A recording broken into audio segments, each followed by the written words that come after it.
This movie is something near and dear to my heart because when I first started learning 3D years ago, my teachers never really explained to me what subdivision surface modeling was or what smoothing a model was. And I spent so much time modeling in all this unnecessary detail, detail that would in fact make my model really hard to work with and to edit down the road. It wasn't until much later that somebody kind of explained to me the process of building a low poly model and then smoothing it.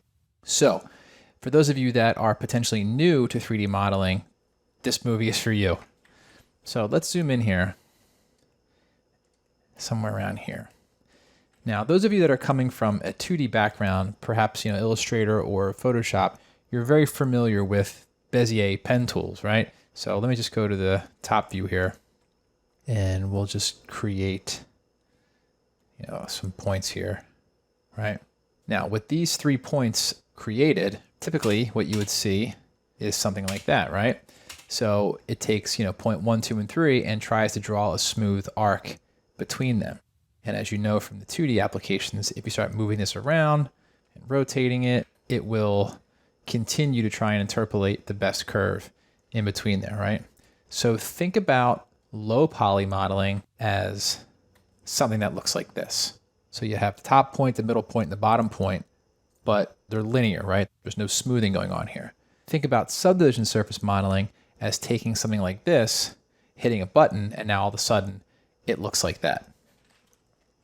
So if we go back into this view of our cube, I'm going to start calling it the compass because that's ultimately what it's going to be.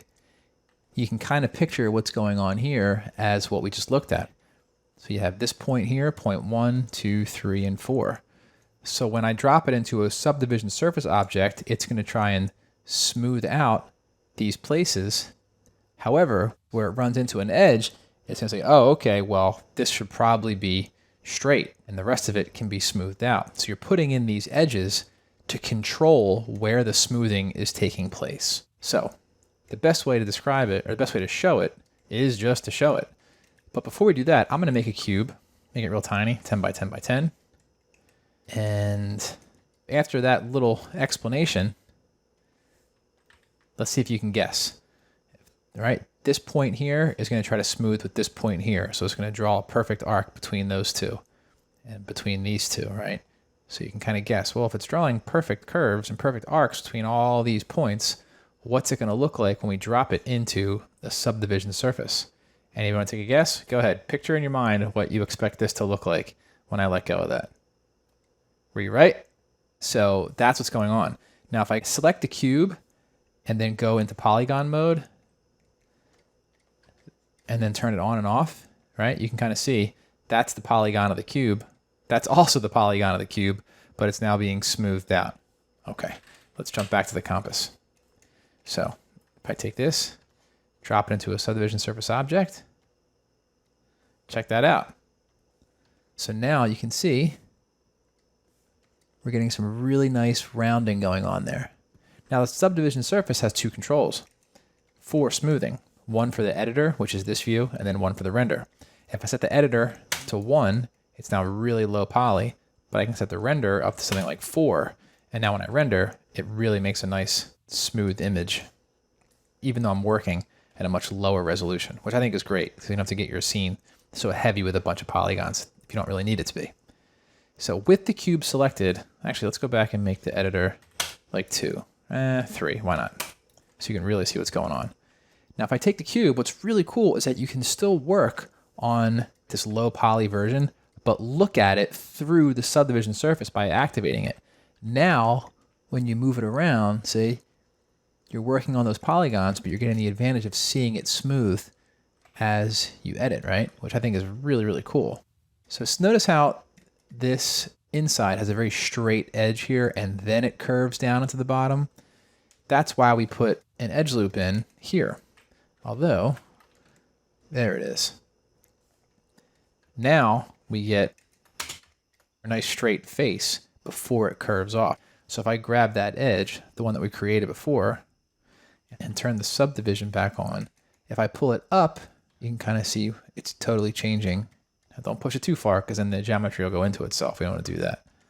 But I can start grabbing all these edges and start scaling them, pushing them up and down, and moving them around. And you can use all these components that we talked about a couple movies ago, right? You have all your points, edges, and polygons. Now to create this model, I didn't do anything else except the techniques that I've already showed you. The extrude inner, bridge, and modeling through a subdivision surface. Even these two items here on the end were created the same exact way with a cube. Actually, this one right here is just a very simple cylinder. But this piece, this little peg on the end, was created the exact same way. Starting with a cube, stretching it, pushing and pulling it around, putting in some edge loops where I need to.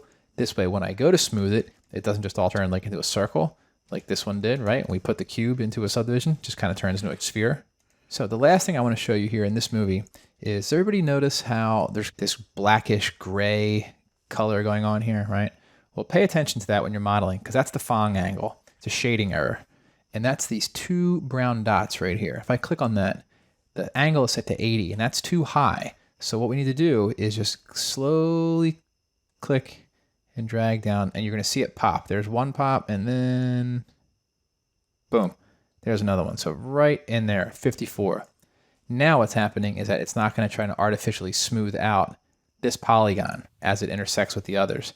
This is going to be a per model basis. Now you don't want to go too far, but you'll find the right angle just by clicking and dragging. And as soon as those shading errors go away and you see one continuous color, then you know you're in good shape. All right. So that is polygonal modeling and the subdivision surface modeling. In the next movie, we're going to take a look at the polygonal pen. I encourage you to go in, start tweaking this model, or start something on your own, and let's see what you can come up with. See you on the next movie.